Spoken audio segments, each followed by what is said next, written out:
कल हम लोग बिलियन पढ़े थे, बिलियन का परिभाषा जाने थे और बिलियन के कितने घटक होते हैं वो जाने थे। और आज हम लोग पढ़ेंगे वीडियो नंबर 2 में बिलियन की सांद्रता।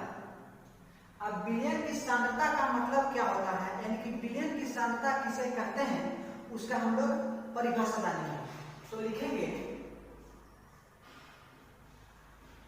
बिलियन की सांद्रता,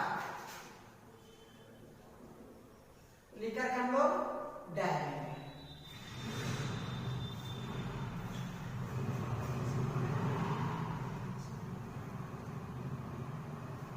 तो लिखेंगे इसका परिभाषा, किसी विलायक की निश्चित मात्रा में उपस्थित, किसी विलायक की निश्चित मात्रा में उपस्थित विलेय की मात्रा को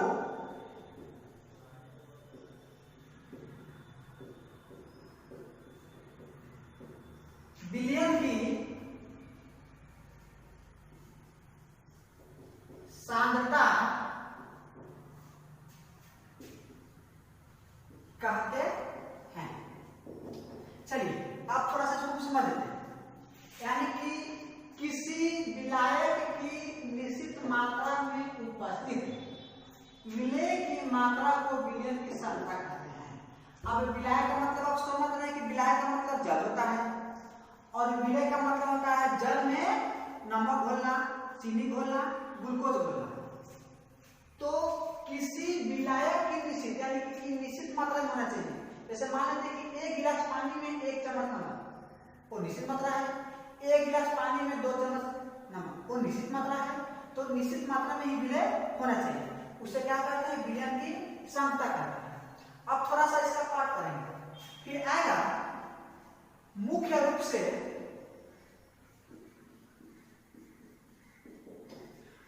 से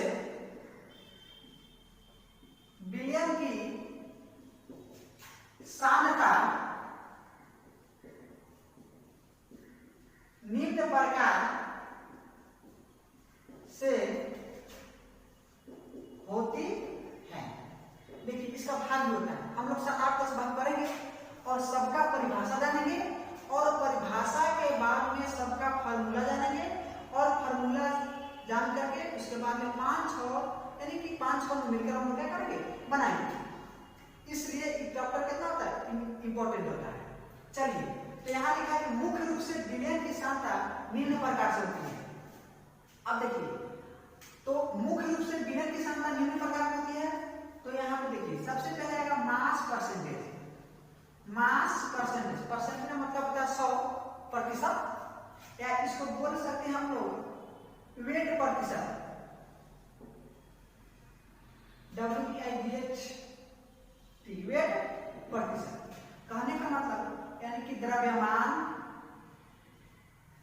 प्रतिशत या भार प्रतिशत। कल हम बताए थे कि केमिस्ट्री में द्रव्यमान का मतलब वही होता है और भार का मतलब वही होता है। भार को ही हम लोग, वेट को हम लोग भार करते हैं और मास को हम लोग क्या करते हैं, द्रव्यमान करते हैं। तो किसका है, मुख्य रूप से बिलियन की सांद्रता, यानी कि बिलियन की सांद्रता का भाग है एक भाग। इसका हम लोग परिभाषा पढ़ेंगे और परिभाषा के बाद में फॉर्मूला पढ़ेंगे, तब हम लोग न्यूमेरिकल बनाएंगे। चलिए अब द्रव्यमान प्रतिशत किसे कहते हैं हम लोग देखेंगे। द्रव्यमान प्रतिशत,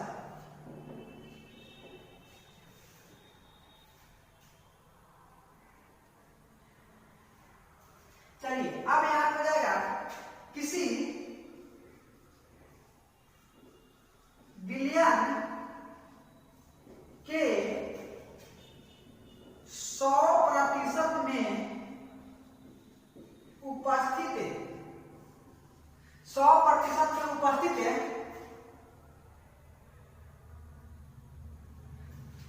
100% नहीं ग्राम, 100 ग्राम, सॉरी 100 ग्राम में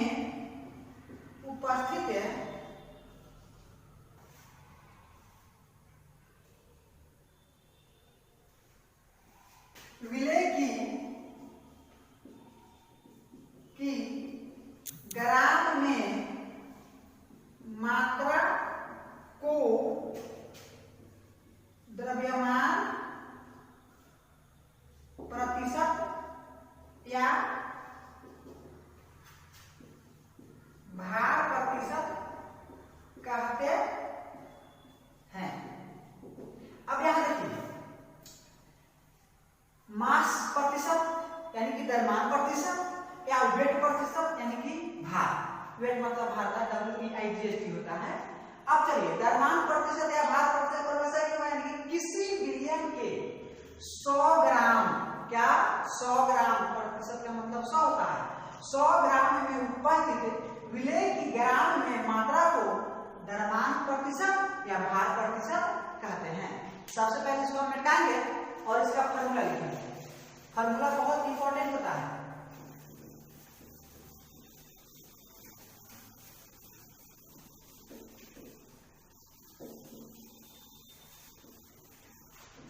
देखिए, होता है द्रव्यमान प्रतिशत बराबर विलय का भार ग्राम में बटा विलयन का भार ग्राम में। आप प्रतिशत गुणने से क्या करेंगे, 100 से गुना करेंगे। ये बहुत इंपॉर्टेंट फॉर्मूला है, बहुत इंपॉर्टेंट फॉर्मूला है, इसको नोट कर लीजिएगा, इसको मिलकर हम बनाएंगे। अब यहाँ देखिए, इसको हम लोग और में लिख सकते हैं, यानी कि द्रव्यमान प्रतिशत हम लोग एक के द्वारा इंडिकेट करते हैं, ठीक है। अब ए बराबर, कल हम लोग पढ़े थे विलय को बी के द्वारा परिभाषित इंडिकेट करते हैं, अब भार को डब्ल्यू द्वारा, तो क्या हो जाएगा डब्ल्यू बी। यहाँ पे ग्राम है तो ग्राम, अब बाटा विलयन को हम लोग टी के द्वारा, अब भार को डब्ल्यू यानी कि डब्ल्यू टी ग्राम, अब गुणे क्या करेंगे 100 करेंगे। इस फॉर्मूला को हम लोग ऐसे क्या कर सकते हैं, लिख सकते हैं। जल्दी नोट कीजिए, एक हम लोग क्वेश्चन लिखेंगे और क्वेश्चन लिखकर के उसको हम लोग हल करेंगे। इसी में बनाएंगे, कम से कम 2 क्वेश्चन बनाएंगे और बाकी द्रव्यमान प्रतिशत कहीं से क्वेश्चन क्या आएगा, एनसीईआरटी का बुक लीजिए, बीटीसी का बुक लीजिए, एनसीईआरटी का बुक लीजिए, लुसेंट का बुक लीजिए, भारती भवन का बुक लीजिए, यूरिका का बुक लीजिए, है ना, कहीं भी द्रव्यमान प्रतिशत पूछेगा तो फॉर्मूला इसी को यूज करना है और हम लोग आसानी से क्या कर सकते हैं, बना सकते हैं। चलिए इसको साफ कर देते हैं।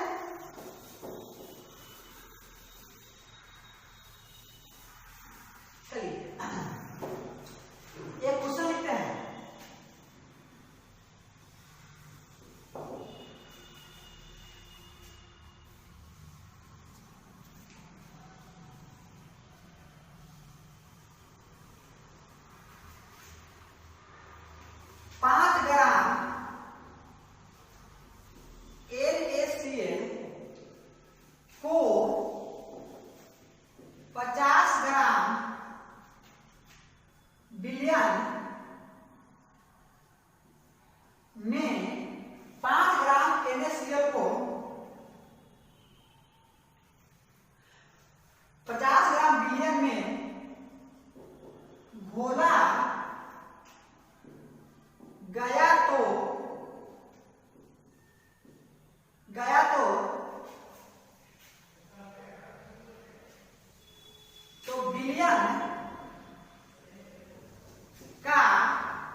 ज्ञात करें। देखिए एक क्वेश्चन बहुत अच्छा है, ऑब्जेक्टिव में भी क्वेश्चन पूछता है इस तरह से। तो यहाँ पे है 5 ग्राम NaCl। कल बताया गया था NaCl क्या है, विलय है जो जल में घुलता है और विलयन कितना है 50 ग्राम में घोला गया है। तो विलयन की सांद्रता, विलयन की द्रव्यमान प्रतिशत ज्ञात करना है। क्या ज्ञात करना है, विलयन की द्रव्यमान प्रतिशत, आपको यही ज्ञात करना है। यहाँ पे भार प्रतिशत भी लिख सकता है तो हम लोग वही ज्ञात करेंगे। अब चलिए इसको हम लोग हल करेंगे। तो यहाँ पे 5 ग्राम जो विलय है तो विलय को तो हम लोग WP के द्वारा इंडिकेट करते हैं। तो यहाँ पे लिखेंगे चूंकि दिया गया है, बहुत अच्छा क्वेश्चन है, समझते रहिएगा। विलेय का भार। अच्छा बताइए, विलेय के भार को हम लोग WB की तरह निर्णय करते हैं। अब विलेय का भार क्या दिया है? 5 ग्राम दिया है, ठीक है। उसके बाद में विलेय कितना दिया है, यानी कि विलयन का भार। अब विलयन का भार WT, यानी कि भार W है, अब विलयन क्या है? T है। और विलय प्लस विलय विलयन बनता है, यहाँ पे हो जाएगा 50 ग्राम। अब हमको निकालना है द्रव्यमान प्रतिशत, यानी कि WP बराबर यहाँ दिया है 5 ग्राम, W बराबर क्या दिया? WT बराबर 50 ग्राम। अब हमको निकालना है द्रव्यमान। द्रव्यमान को ऐसे भी लिख सकते हैं, प्रतिशत। अब बताइए, द्रव्यमान प्रतिशत बराबर फॉर्मूला होता है WB बटा WT गुने यहाँ लिखिए WB ग्राम में बटा WT ग्राम में गुने 100। ये आप द्रव्यमान प्रतिशत का फॉर्मूला भल थोड़ा सा पहले देखिए। यहाँ पे क्या हो जाएगा? WP का वैल्यू कितना दिया है? 5 ग्राम दिया है, अब बटा WT का वैल्यू कितना दिया है? 50 ग्राम दिया है। अब उन्हें क्या करेंगे? 100, हम लोग प्रतिशत ही निकालना है, तो ग्राम ग्राम तो कट ही जाएगा, 50 गुना 100 हो जाएगा, यानी कि बचेगा 5 गुने 2 प्रतिशत, यानी कि 5 गुना 10% आपका आंसर हो जाएगा। यानी कि 100 ग्राम 5 ग्राम विलयन में इतना घुला गया, तो द्रव्यमान प्रतिशत कितना है इसमें? 100 10% है। यही आपका क्या हो जाएगा? आंसर हो जाएगा। एक और क्वेश्चन देखेंगे, इसको नोट कर लीजिएगा। अच्छा क्वेश्चन है, ऑब्जेक्टिव में आता है क्वेश्चन। इसको साफ करते हैं, फिर हम एक बार समझा लेते हैं। 5 ग्राम NaCl यानी कि विलयन है, जो जल में घुलता है, और जल 50 ग्राम है, विलयन में घुला गया, तो विलयन के साथ द्रव्यमान प्रतिशत करना है। अब WB का मान दिया है, WT का मान दिया है, द्रव्यमान प्रतिशत का सूत्र हम लोग जानते हैं, WB ग्राम बटा WT ग्राम गुने 100, क्योंकि प्रतिशत है इसलिए 100 से गुना कर रहे हैं। मान रखेंगे, घटा देंगे, आपका आंसर हो जाएगा, वही आपका आंसर हो जाएगा। चलिए इसको मिटा करके एक और क्वेश्चन देखते हैं।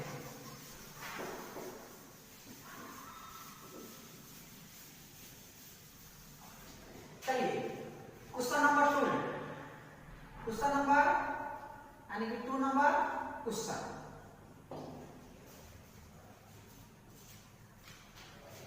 क्वेश्चन है 20 ग्राम ग्लूकोज, 20 ग्राम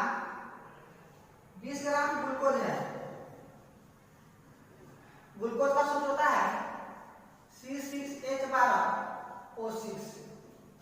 ग्लूकोज को 180 ग्राम को 180 ग्राम जल में घोला गया। जल, तो लाइट देखते हैं, हाँ लाइट आ गया। कितना है? 20 ग्राम ग्लूकोज, कितना कोष 180 ग्राम जल में घोला गया। प्राप्त विलयन का द्रव्यमान प्रतिशत, प्राप्त विलयन का द्रव्यमान प्रतिशत ज्ञात करें। देखिए ये भी बहुत अच्छा क्वेश्चन है, थोड़ा सा हट के है, थोड़ा सा अंतर है इसमें, ज्यादा कुछ नहीं है, बस थोड़ा सा। यानी कि यहाँ पे देखिए 20 ग्राम ग्लूकोज दिया, जो विलयन है, ग्लूकोज का सूत्र होता है C6H12O6। 20 ग्राम ग्लूकोज जो जल में घुलता है, वो 180 ग्राम जल है। यहाँ पे जल क्या है? विलायक है, तो हम लोग विलयन निकालना होगा। यहाँ पे जल क्या, इसके पहले वाला क्वेश्चन में आपका विलयन दिया हुआ था 50 ग्राम, लेकिन यहाँ पे एक जल दिया है 180 ग्राम, तो हम लोग क्या करेंगे? WT निकालेंगे, तो लिखेंगे चूंकि दिया गया है,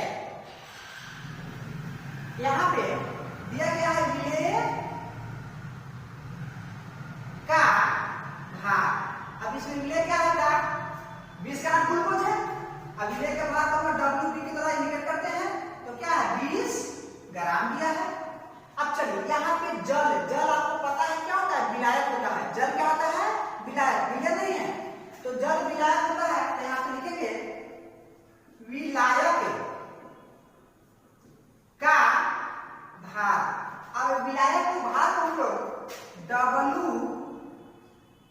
डब्ल्यू ए के द्वारा इंडिकेट करते हैं। तो डब्ल्यू ए बराबर कितना दिया है? 180 ग्राम दिया है। तो हम लोग निकालेंगे, इसलिए बिलियन का भार, अब बिलियन का भार हम लोग डब्ल्यू टी से इंडिकेट करते हैं। अब डब्ल्यू टी बराबर क्या हो जाएगा? W a plus W b, यानी कि बिलियन का भार बराबर हो जाएगा विलायक का भार प्लस विलय का भार। तो विलायक का भार क्या है? 180 ग्राम है, प्लस विलय का भार क्या है? 20 ग्राम है। अब यहाँ पे दोनों को ऐड करिएगा तो क्या हो जाएगा? 200 ग्राम हो जाएगा। ठीक है, अब यहाँ पे हम आसानी से द्रव्यमान प्रतिशत निकाल सकते हैं। इसलिए m प्रतिशत बराबर होता है बराबर डब्ल्यू बी ग्राम में बटा डब्ल्यू टी ग्राम में गुने 100। अब यहाँ देखिए डब्ल्यू टी का मान कितना दिया है? 20 दिया है, 20 ग्राम दिया है, और डब्ल्यू टी का मान कितना दिया है? 200 ग्राम, यानी कि डब्ल्यू टी का मान 20 ग्राम और डब्ल्यू टी का मान 200 ग्राम गुने 100। अब बताइए ग्राम ग्राम ग्राम मिल जाएगा। अब 2 को से 2 कट जाएगा तो 2 दहाई 20, यानी कि इसका भी आंसर कितना हो जाएगा? 10%। यहाँ पे ऊपर लिख देते हैं, यहाँ पे आंसर कितना जाएगा? 10%, यानी कि आंसर हो जाएगा। चलिए इसको नोट कर लीजिए, फिर हम लोग आगे कल एक वीडियो लेकर के नया